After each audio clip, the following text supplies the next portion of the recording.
Senhoras e senhores, concluindo o ciclo de reflexões e trocas tão relevantes, teremos agora a palestra magna de encerramento com o tema 60 anos do Código Eleitoral e perspectivas futuras. Desembargador Fábio Dutra já está à mesa acompanhando como presidente de mesa e recepcionando o nosso palestrante, o ministro Marco Aurélio Mello. Muito bem, agora eu vou economizar palavras e passar de imediato ao palestrante a oportunidade de nos trazer aquilo que nós estamos ansiosos para ouvir, e eu tenho certeza que será muito bom. Na semana passada, na sexta-feira, nós pudemos ouvi-lo na cerimônia na Academia Brasileira de Letras da Magistratura, e hoje Deus nos permitiu reouvi-lo. Está com ele Dr. José Roberto Mello Porto, que é o nosso mediador, nosso defensor público, que atua também colaborando com a ANDES. Reiteramos nossos agradecimentos e vamos ouvi-lo.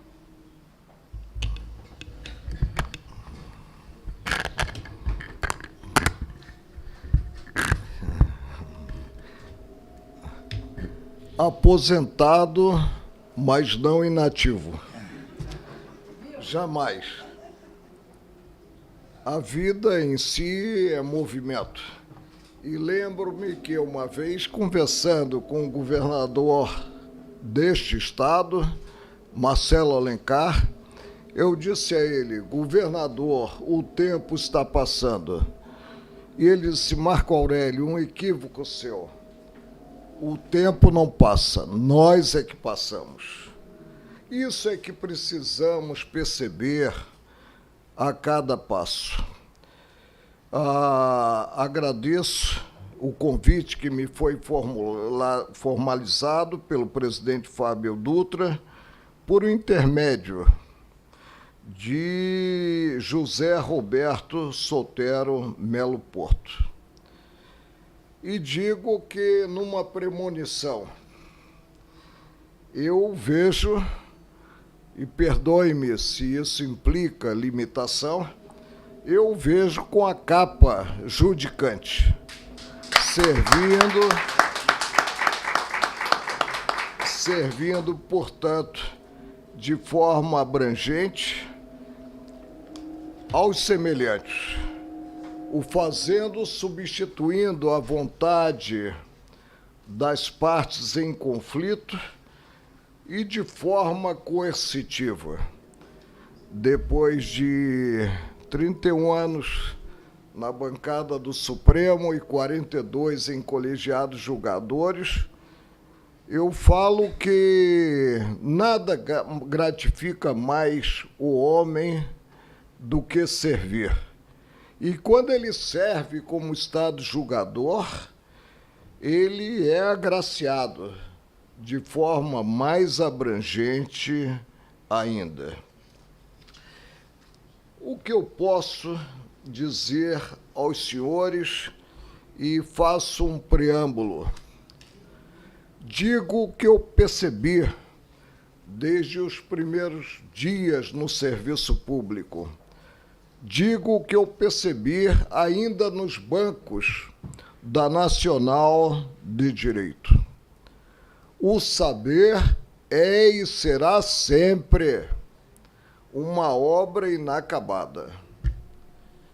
Eu reitero isso porque a minha crença é absoluta nessa premissa.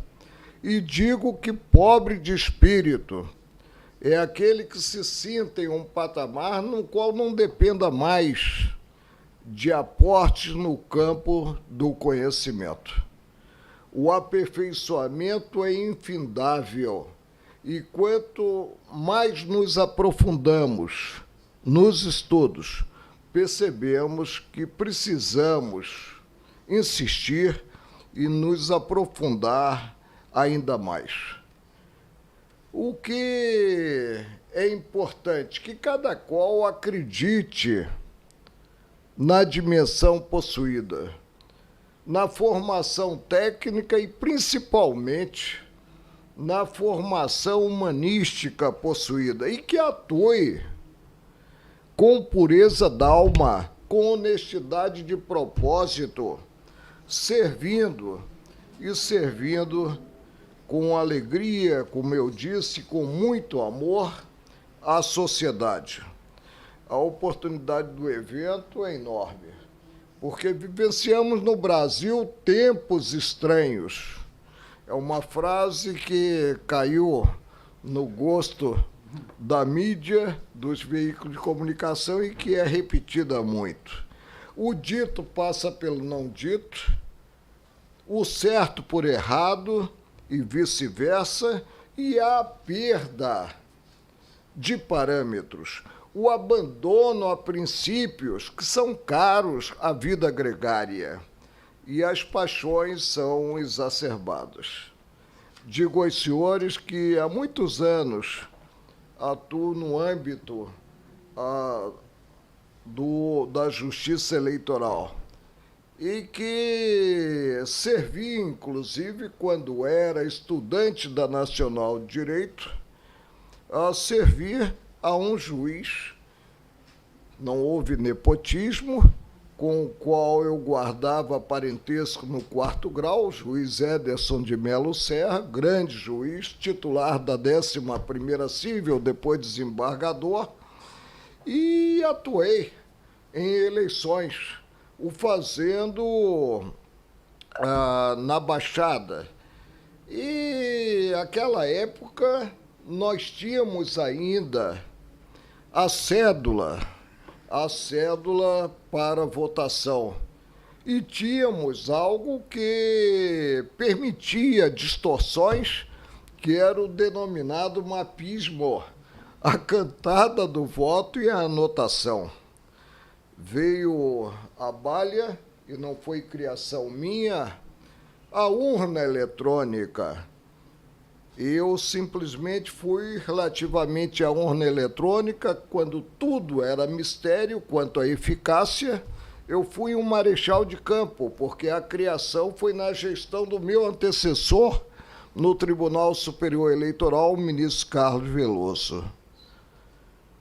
Por que a urna eletrônica é tão importante? E de 96 para cá, primeiras eleições nas capitais com mais de 100 mil eleitores, em que utilizamos a urna eletrônica, não houve uma impugnação minimamente séria. O valor da urna eletrônica está, acima de tudo, na preservação da vontade do eleitor. O que digitado na urna eletrônica é realmente considerado para ter-se a definição dos representantes eleitos. No Brasil, nós precisamos avançar, e avançar num campo primordial, que é o campo da educação. A maioria dos eleitores não percebe o peso do voto que é dado a um candidato. Não percebe que aquele voto vai somar a tantos outros e implicará a eleição de representantes que praticarão atos que repercutirão na vida dele, eleitor. O nosso direito é uma ciência. O ministro Eros Grau não concordava muito comigo, mas eu dizia que era uma ciência porque ele possui institutos, vocábulos e expressões com sentido próprio. E na pureza da linguagem reside o indispensável entendimento. E na vida em sociedade nós não damos um passo sequer, não percebemos, porque isso é automático e nos acostumamos. Não damos um passo sequer sem estarmos submetidos a uma regra jurídica. E a regra jurídica é feita pelos nossos representantes. nas casas legislativas. E nós somos responsáveis, considerados os integrantes das casas legislativas, que eles estão lá porque nós os colocamos. Por isso é importante, quando se exerce esse direito inerente à cidadania, que é o direito de escolher os representantes, é importante percebermos que o ato repercutirá, que o ato tem uma gradação enorme e precisa ser realmente pensado. Agora, essa conscientização passa necessariamente, nesse Brasil de tantas desigualdades que nos envergonham, tantas mazelas, parte pela percepção do eleitor. Ele é que precisa ter presente a importância do voto. Em 88, nós passamos de um regime de exceção para um regime essencialmente democrático. E aí surgiu a lei das leis que Ulisses Guimarães apontou como cidadã. A Constituição Federal de 1988, que a todos indistintamente submete. Embora nos dias atuais não pareça, submete até mesmo o guarda-maior dela, Constituição, que é o Supremo, ou ao menos deveria submeter. Na Constituição, nessa passagem do regime de exceção para o regime essencialmente democrático, nós temos normas materialmente constitucionais que deveriam constar do documento básico da República, normas que disciplinam o Estado, normas que revelam os direitos fundamentais e normas que somente são constitucionais porque foram inseridas no documento, naquela passagem eufórica do regime de exceção para o regime essencialmente democrático. Eu costumo citar o exemplo da prescrição trabalhista até 1988, prescrição e decadência, onde estiveram tratadas na consolidação das leis do trabalho, mas para dar-se uma envergadura maior, imaginando-se que mais importante do que a realidade é o formal, fez-se constar da Carta de 88 a regência do tema. Constituição Federal, imaginamos um documento estável para viger por tempo indeterminado e ser do conhecimento geral.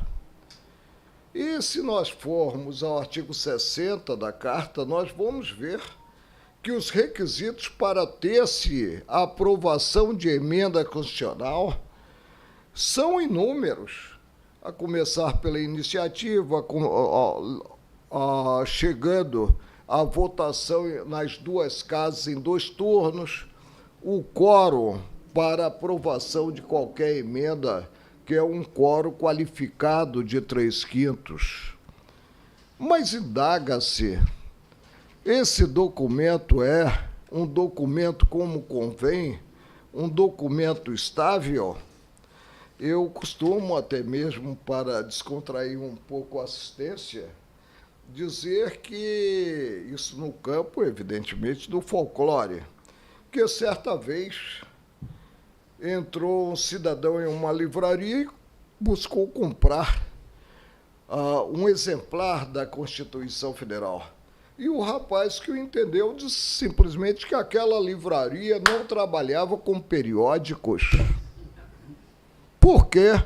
Porque passados um pouco mais de 35 anos, a nossa lei das leis já foi emendada uma centena de vezes, potencializando-se, dando-se uma esperança vã à sociedade de dias melhores, impossível de frutificar, potencializando-se o aspecto formal. O que nós precisamos na nossa vida pública é de homens ocupantes de cargos públicos que percebam a envergadura do cargo, percebam que o cargo existe não para ele se servir do próprio cargo e beneficiar familiares, mas para servir aos semelhantes. É importantíssimo, e a pessoa diz, mas como? Meus atos não terão na vida nacional uma influência maior? Terão sim. É preciso que cada qual perceba que pode e deve colocar um tijolinho na construção do Brasil sonhado que nós queremos deixar para os nossos filhos. A República, ela é formada por estados, municípios, Distrito Federal. E aí temos um tripé constituído dos poderes legislativo, executivo e judiciário. A importância do judiciário é enorme, porque o judiciário é a última trincheira da cidadania. E quando não se tem o entendimento da mesa de negociações e persiste o conflito de interesses, só se acredita na solução dada pelo judiciário. E, nesse contexto, eu vou abreviar um pouco para chegar à parte mais interessante.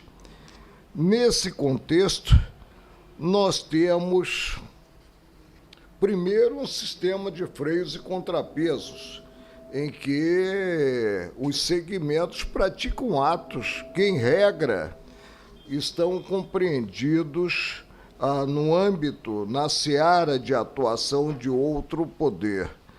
E temos também essa justiça importantíssima no cenário, que é a justiça eleitoral.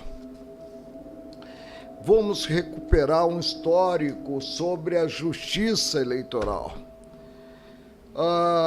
Na fase do Império, a primeira lei eleitoral veio a lume em 1822 e versou a escolha da Assembleia Constituinte Legislativa, que elaborou a Constituição de 1824.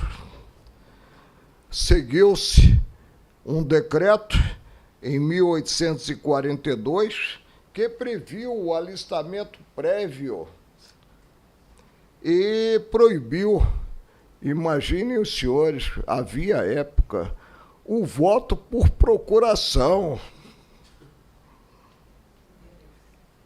E tivemos o voto por distritos e círculos eleitorais. Um decreto, já de 1875, criou pela vez primeira o título de eleitor. E outro decreto de 81 previu o voto secreto e as eleições diretas. Mas nós tivemos aspectos interessantes. E vou de imediato a uma época de treva, que foi a época do Estado Novo de Getúlio Vargas. E a Constituição de 37, então, foi outorgada pelo ditador Getúlio Vargas e excluiu do cenário a Justiça Eleitoral, excluiu como órgão, como segmento do Poder Judiciário. E foram nomeados interventores nos executivos estaduais e municipais, e mais ainda dissolvidas. Por isso eu digo que a época foi de treva, dissolvidas as casas legislativas e canceladas eleições em todo o país. A retomada das atividades pela Justiça Eleitoral. A retomada ocorreu por uma lei aprovada pela Assembleia Constituinte e com, principalmente, a Constituição democrática por excelência, e eu nasci nesse ano, caminho, portanto, para 8.0, que é a Constituição de 1946. Tivemos a regência dos partidos políticos, o alistamento e a propaganda eleitoral, que é de real importância porque, mediante a propaganda eleitoral, é que os cidadãos, em geral, ficam conhecendo o perfil do candidato. Mas em 1955, imaginem só, os candidatos confeccionavam as cédulas eleitorais e distribuíam essas cédulas aos eleitores. Em 55, ainda uma lei previu a cédula oficial, mas para uma eleição específica, a eleição do dirigente maior do país, o presidente da República. A extensão aos demais cargos ocorreu em 62. Regime de exceção eleitoral ocorreu quando, em 64, nós tivemos a Revolução. E, então, foram editados atos institucionais, leis e decretos-leis. Eleições indiretas. Não participação em si do cidadão na escolha dos representantes para presidente da República, para governadores dos estados, para prefeitos das capitais, para prefeitos de instâncias hidrominerais, de municípios enquadrados como de segurança nacional e extinção, simplesmente, como se isso realmente levasse a um resultado positivo, extinção dos partidos políticos.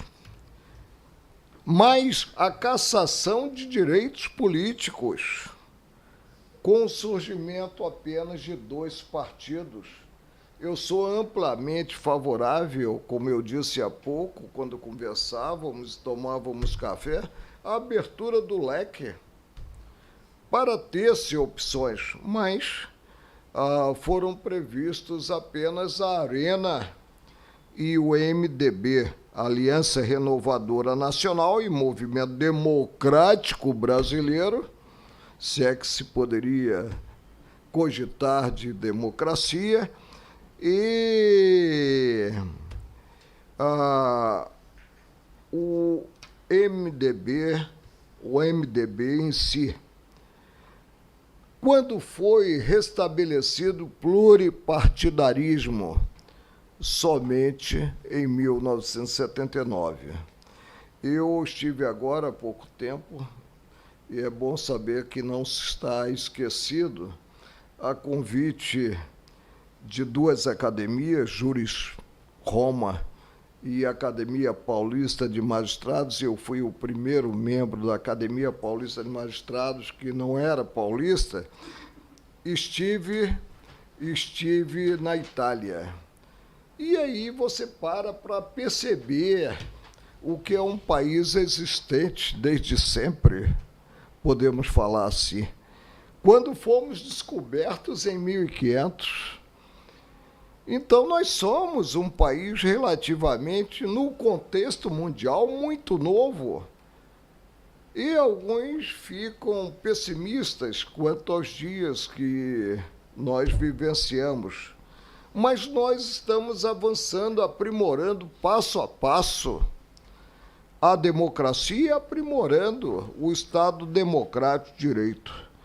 Em 84, a tentativa de ter-se uma emenda, Dante de Oliveira, para voltar-se às eleições diretas, para voltar-se a atenção em si para o povo brasileiro, e tudo é feito visando atender os anseios desse povo brasileiro. Mas houve a derrota em 1984 da emenda Dante de Oliveira. Em 1985, com a emenda constitucional 25, foram restabelecidas as eleições diretas. E aí tivemos, antes, em 65, a Lei 4.737, introduzindo no cenário o Código Eleitoral.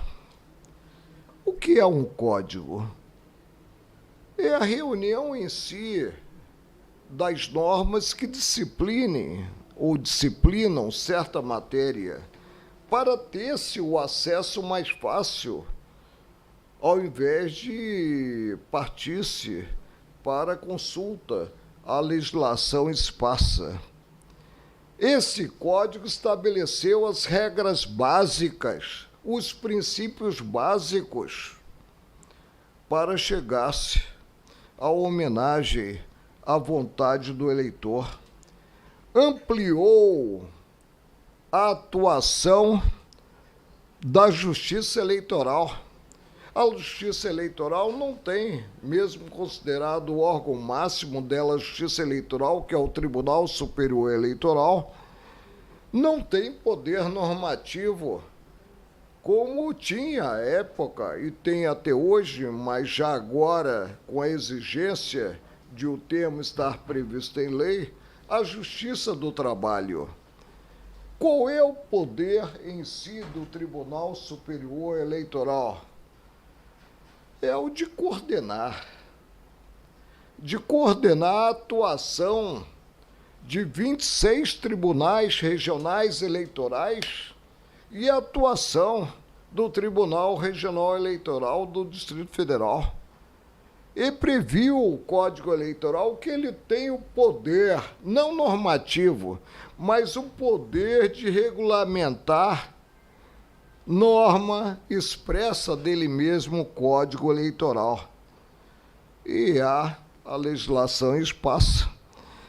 E aí sobressai a Lei Complementar 6490, Lei das Inelegibilidades, a Lei dos Partidos Políticos, 9.096, de 95, e a Lei Básica das Eleições, 9.504, de 97.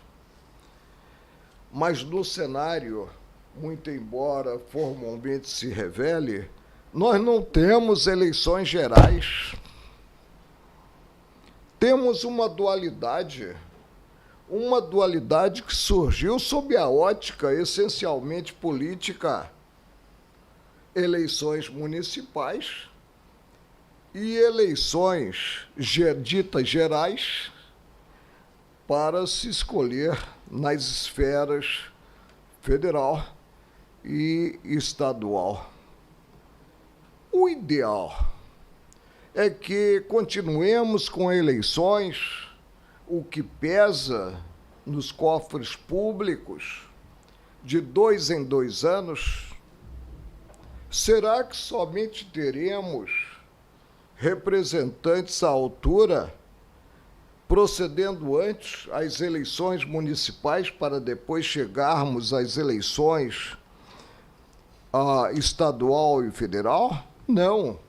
O ideal é que haja a uniformização, que não se acione a máquina da Justiça Eleitoral de 2 em 2 anos, uma periodicidade muito pequena. O ideal é, sob a minha ótica, com uma certa experiência angariada nas 4 passagens no TSE e 3 na presidência do TSE, o ideal é que ocorra, numa reforma, ocorra a concentração. Importância da Justiça Eleitoral, e vários agraciados se referiram a ela. Em primeiro lugar, se nós formos ao rol dos órgãos que compõem o Judiciário, nós vamos ver que no inciso 5º do artigo 92 nós temos a referência à Justiça Eleitoral. Então, a envergadura dela, ainda que pudéssemos menosprezar o objetivo visado, que é a escolha dos representantes, a envergadura dela é enorme, é constitucional em si. E, visando a organicidade, o funcionamento, ela está dividida. E tem-se os patamares, os juízos, os tribunais regionais eleitorais, um em cada estado da federação, mais o Distrito Federal, e o Tribunal Superior Eleitoral. De início, o Tribunal Superior Eleitoral é uma corte simplesmente revisora? Não. A nomenclatura revela que é um tribunal superior e deve ter uma certa cerimônia. Não é ser formalista em excesso, mas uma certa cerimônia para abrir o embrulho que foi fechado na derradeira instância ordinária da Justiça Eleitoral, que é a revelada pelos tribunais eleitorais. Por isso mesmo, a Constituição, de forma exaustiva e não simplesmente exemplificativa, prevê a competência do Tribunal Superior Eleitoral. Pode conhecer o recurso para rever a decisão proferida pelo regional, configurada violência à lei, violência à Constituição, e descabe potencializar esse ato de vontade, que é a interpretação, para dizer simplesmente que o Tribunal Regional Eleitoral violentou a lei ou violentou a Constituição. A violência tem que ser frontal e direta, não pode ser intermediada pelo simples ato de interpretar. Mas a atribuição precípua não é essa do Tribunal Superior Eleitoral, como não é também a do Tribunal Superior, a do Superior Tribunal de Justiça, a do Tribunal Superior do Trabalho. O direito eleitoral, ele é estadual? Ele existe por setores da federação? Não. O direito eleitoral é uno em todo o território brasileiro. Daí a necessidade de ter-se um órgão de cúpula para tornar prevalecente essa unicidade, donde cabível é recurso por discrepância jurisprudencial, considerado o entendimento do mesmo tribunal? Não. A divergência intestina realmente é terrível, mas considerada jurisprudência ou decisão de outro tribunal, também cabe recurso, e aqui o recurso é de natureza ordinária no bom sentido, não é um recurso de natureza extraordinária, se chega à declaração de inelegibilidade ou a nulidade de diploma expedido, mas torno a repetir, não é o Tribunal Superior Eleitoral o simples órgão revisor das decisões dos tribunais regionais. Ele deve reservar atuação a situações que realmente exijam um pronunciamento que sirva de norte a todos os tribunais regionais do país. Também cabível é recurso de natureza ordinária e não extraordinária, no caso de anulação de diploma ou perda de mandato, seja federal ou estadual. Vejam que o legislador foi sábio. Perda de mandato, considerado âmbito municipal, o processo deve se encerrar no Tribunal Regional Eleitoral, que tem a última palavra a respeito. E também é o cabível recurso, também ordinário, não extraordinário, em habeas corpus. Houve de início uma resistência, não teria a Justiça Eleitoral competência penal? Tem competência penal, sim, tanto que a Constituição prevê o cabimento de habeas corpus quando se faz em jogo a liberdade de ir e vir do cidadão, em mandado de segurança, em habeas data e em mandado de injunção. E o acesso ao Supremo?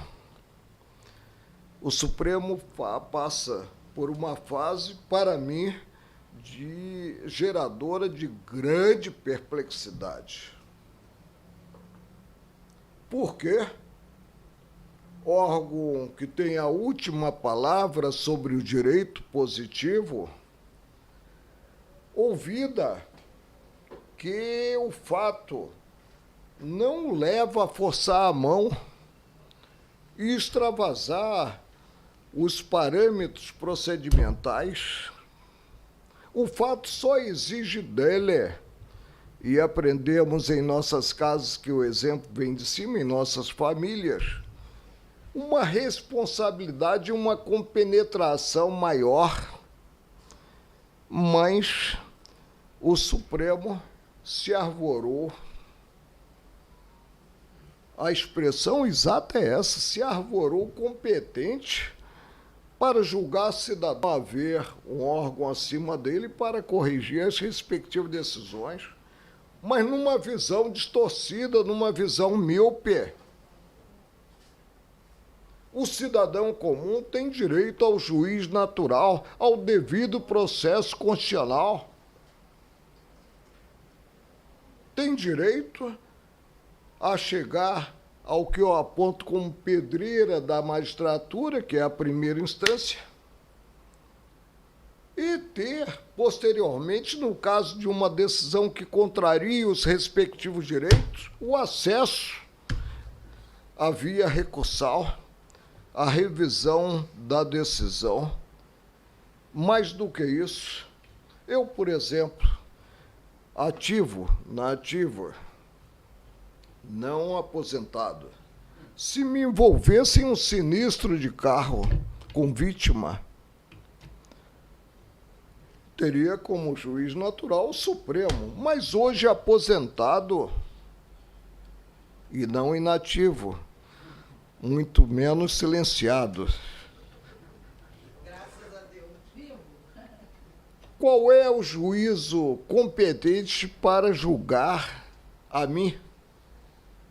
O juízo de primeira instância.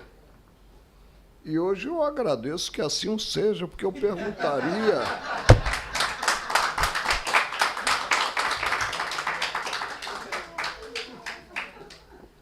Eu perguntaria aqui aos senhores, quem gostaria hoje de ser julgado pelo Supremo?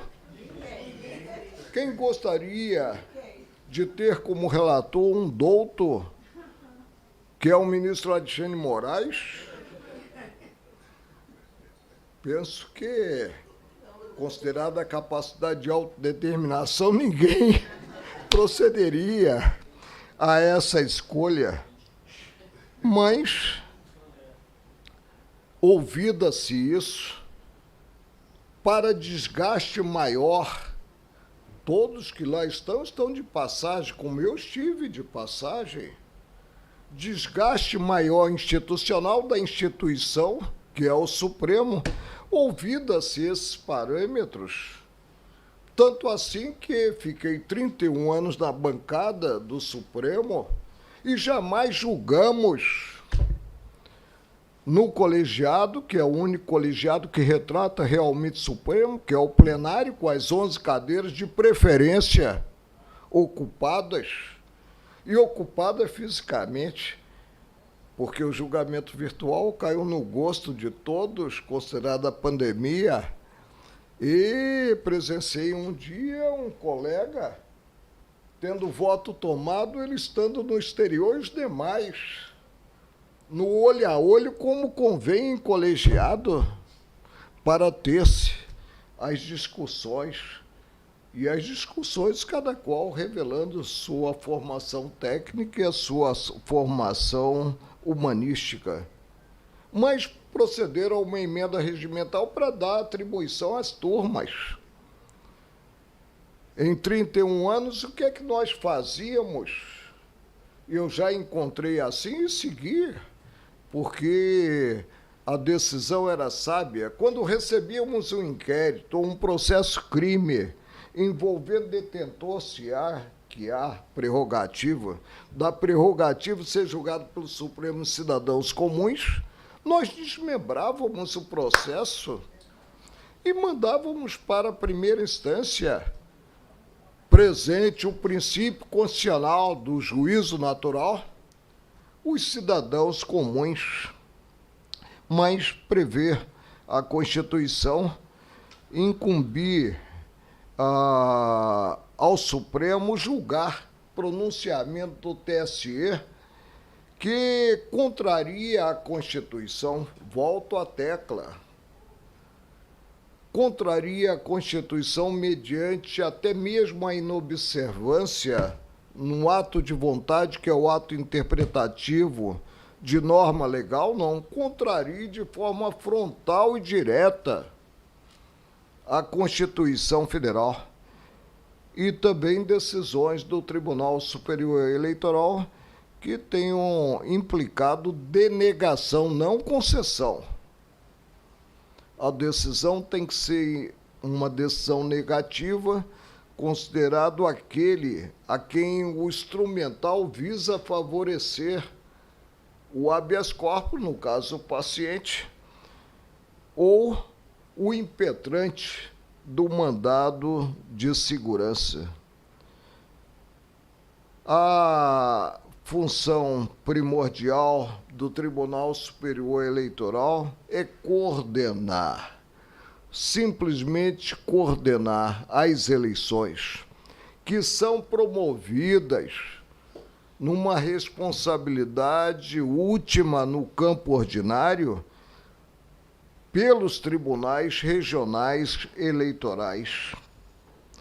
E a importância da atuação dos regionais é enorme, porque acaba resultando na sacramentação da escolha dos representantes que praticarão atos que repercutirão em nossas vidas privadas. As urnas eletrônicas, como eu disse, elas foram introduzidas em 1996 de forma limitada, e na época houve até mesmo uma resistência de certos estados da federação, cito como exemplo Paraná e São Paulo, que não queriam realizar as eleições mediante as urnas eletrônicas. Por quê?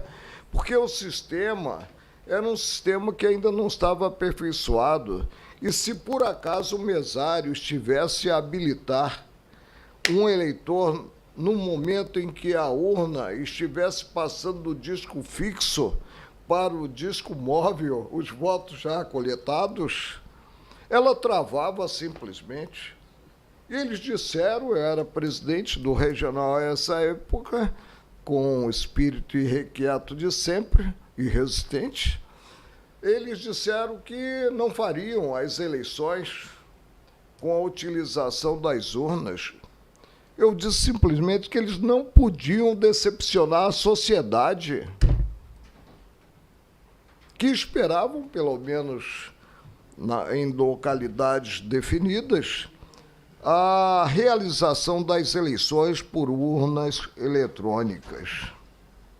Mas voltemos à percepção da atividade inafastável da Justiça Eleitoral, do objetivo inafastável que é preservar, acima de tudo, a vontade do eleitor em si. Servir é atuar com pureza d'alma, com desprendimento.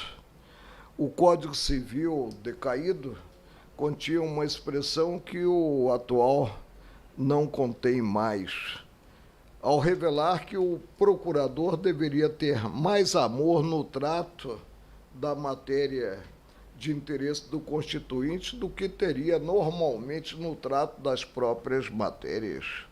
E se abandonou, se expungiu do Código Civil esse vocábulo tão bonito e tão necessário à paz social, que é o vocábulo amor, se deixando-se em segundo plano esse vocábulo. A atuação do servidor é uma atuação que eu reconheço vinculada.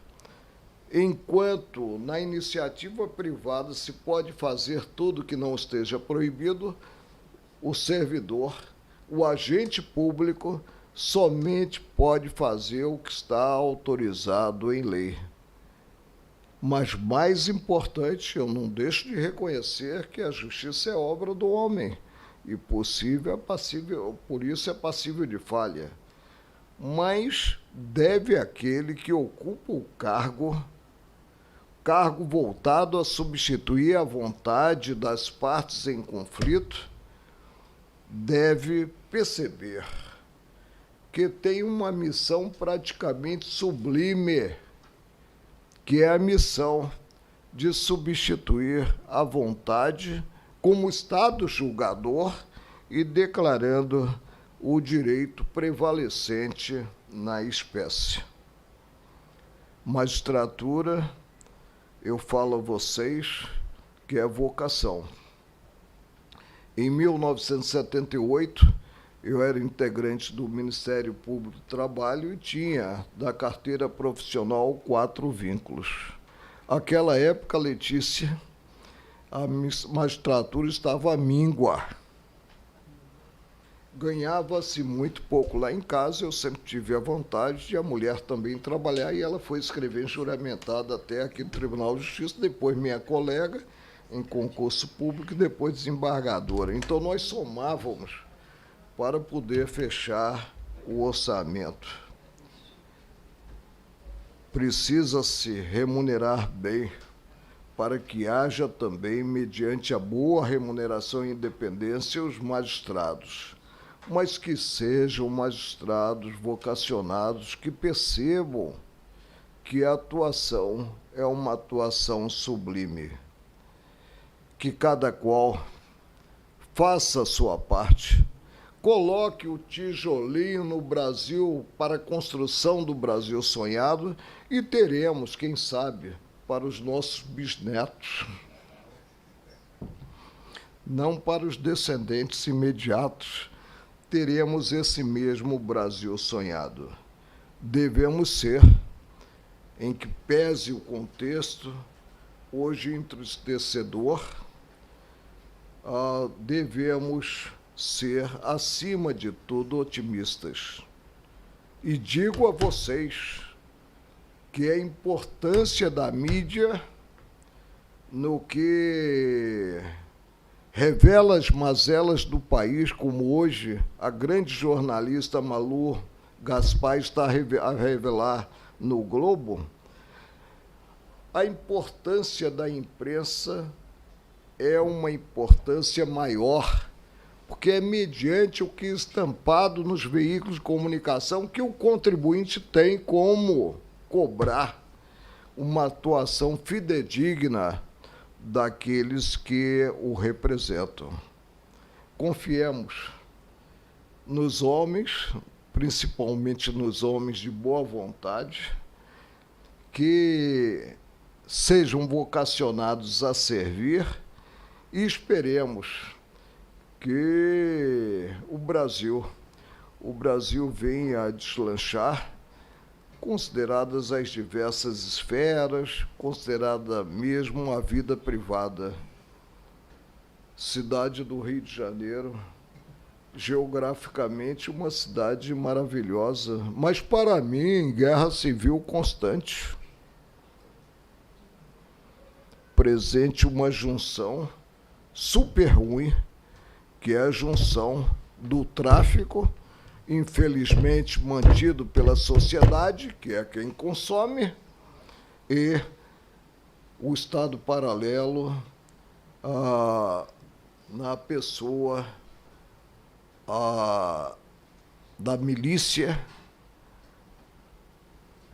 na figura das milícias, e que acaba substituindo o Estado verdadeiro. Eu me lembro que eu estava nessa homenagem que se presta a quem comanda outro poder. Eu estava a substituir o presidente Fernando Henrique Cardoso quando tivemos o primeiro incidente na base da Rocinha. E aí, perguntado pelos jornalistas à saída, eu disse, olha, quando o Estado não ocupa o espaço, a bandidagem ocupa.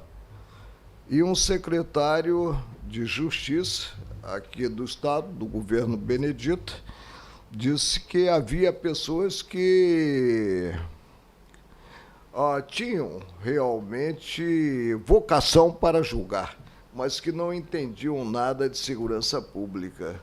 O que nós vivenciamos nos dias atuais, a polícia, eu não queria estar com a vestimenta da polícia repressiva, que é a militar, ela praticamente só sobe morros onde impera, considerados quase 2/3 da população estadual, as comunidades, onde impera o narcotráfico, praticamente só sobe atirando. Mas sejamos, acima de tudo, otimistas, e que cada qual faça a sua parte. Muito obrigado pela atenção que tiveram em me ouvir.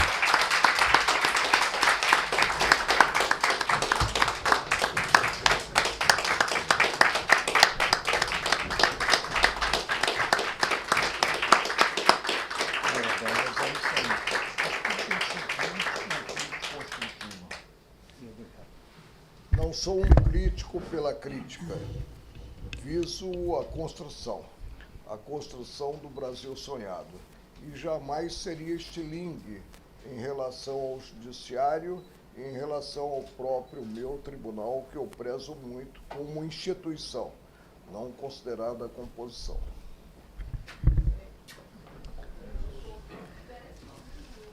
Precisamos da vocação para a magistratura. Precisamos manter. E ontem eu estava recebendo uma funcionária lá do TI do tribunal, e se não bastassem os processos, se não bastassem os problemas, se não bastasse a necessidade de atender advogados, e eu não embarquei nessa história de virtual, eu vou todos os dias, a não ser quando eu tenho de viajar para cumprir algum compromisso da ANDES, todos os dias eu estou lá e gosto. E aí a menina foi lá, porque nós temos DCP, JUDE, PROC, e eu não sei quantas siglas nós somos obrigados a conhecer, Imagine, ministro, o senhor passou algum tempo no judiciário, 42 anos em colegiado. Eu e alguns colegas estamos desde 88 na magistratura, outros estão mais tempo. Por quantos percalços a gente passa, não é? E vai chegando uma idade que cada vez é mais difícil reaprender. Agora apareceu o tal do EPROC, que havia sido oferecido há alguns anos, né, pelo Tribunal Regional da 2ª Região, ao Tribunal de Justiça, gratuitamente, para que nós pudéssemos... Né, eu acredito que eu já estaria professor de EPROC se há 5 anos eu recebesse esse sistema. Mas aí ontem ela foi lá me dar umas noções de como. Eu digo, olha, minha filha, eu estou aqui e eu comecei a trabalhar com computador em 1989. Então, naquele tempo, eu tinha 10 disquetes de 5 1/4 para o DOS. Depois, mais 3 para o carta certa. E de vez em quando ele travava, tinha que recomeçar o processo. E esse de vez em quando era... Não é? Mas eu gosto de rotina. Eu sou vocacionado, eu, se tivesse que fazer esse percurso, eu faria o mesmo novamente. E às vezes eu digo até que, certa vez eu concorri ao STJ, né, eu e mais uns aventureiros do Brasil, acho que éramos uns 50, já sabíamos quem seria o nomeado, porque o jornal já havia feito a publicação, não é?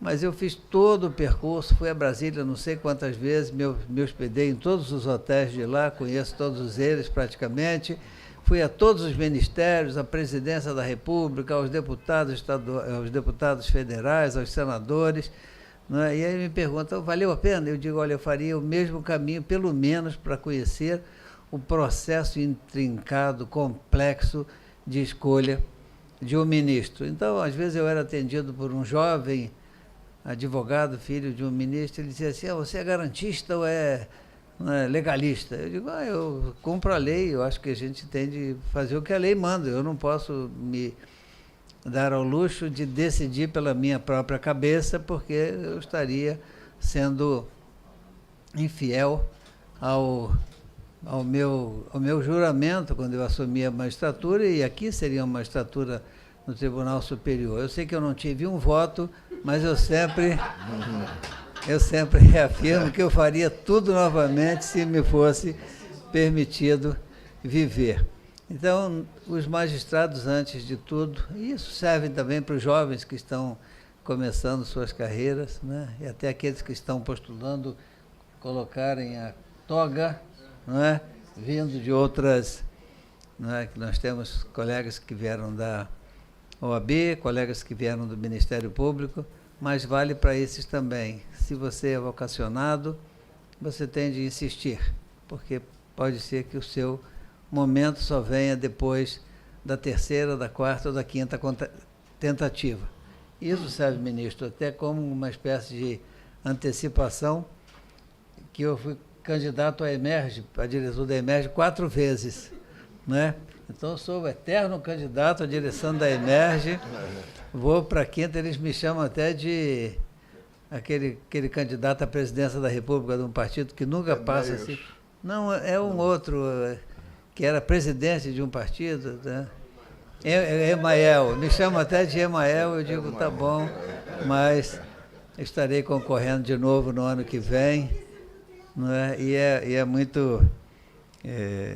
não me causa nenhum tipo de problema ser um eterno resistente, mas agradeço as suas palavras. Realmente nós vivemos aqui no Rio de Janeiro uma guerra civil. Eu declarei isso na entrega de um prêmio Patrícia Scioli há uns 10 anos, que nós vivemos num narco-estado. Então, não é possível qualificar o Estado ou classificar o Estado como outra coisa que não seja o narco-Estado, onde o Estado não pode ir, a não ser com máquinas de guerra, com fuzis, com .50, com drones, com helicópteros. Não vamos chamar isso de um Estado normal, não é? Nós vivemos num narco-Estado com ainda essa conjunção ou essa conjugação de tráfico e milícia, o miliciano que explora o tráfico que agora quer explorar os serviços públicos de telefonia celular, de de gatonete, de venda de água, dos botijões de gás. Então, nós vivemos. Mas sejamos resistentes, acreditemos, e uma parte do caminho passa pelo Código Eleitoral, pelo sistema eleitoral, pela escolha que devemos fazer. E se nós escolhemos alguém que tem um monte de votos, e foi dito pela manhã, foi citado textualmente o Tiririca, né? Ou o próprio Enéas, que às vezes leva um deputado que teve 100 votos, 500 votos, porque ele teve 1 milhão de votos. Então, alguma coisa não está batendo, e nós precisamos de reforma do Código, nós precisamos de alteração do que está errado, nós precisamos de contribuir, e eu acredito que esse encontro, ele se propôs a isso, e agora nós estamos chegando no encerramento. Eu agradeço mais uma vez a todos que vieram, né, todos que ficaram aqui desde a manhã, e a minha esposa que está ali, mais uma vez, já até pediu o certificado. Eu acho que ela tem direito, viu, Ana Carolina? Porque ela já está ficando uma habituê dos nossos eventos, e para tudo isso é a nossa gratidão, para todos eles, para todos vocês, é a nossa gratidão, a nossa alegria, aos diretores da Andes, aos amigos da Andes, aos parceiros da Andes, aos companheiros da Andes, não é? À OAB, às 7 Pilares, aos que dedicaram uma parte do seu tempo para que esse evento acontecesse. É o nosso muito obrigado. E ao senhor por ter aceito esse convite, dando mais, digamos, mais beleza ou mais consistência ao nosso encontro. Também reiteramos a nossa gratidão, os nossos agradecimentos. Não sei se já chegamos... Os nossos agradecimentos, presidente, desembargador Fábio Dutra e o ministro Marco Aurélio Melo. Por favor, a entrega do certificado e vamos à foto.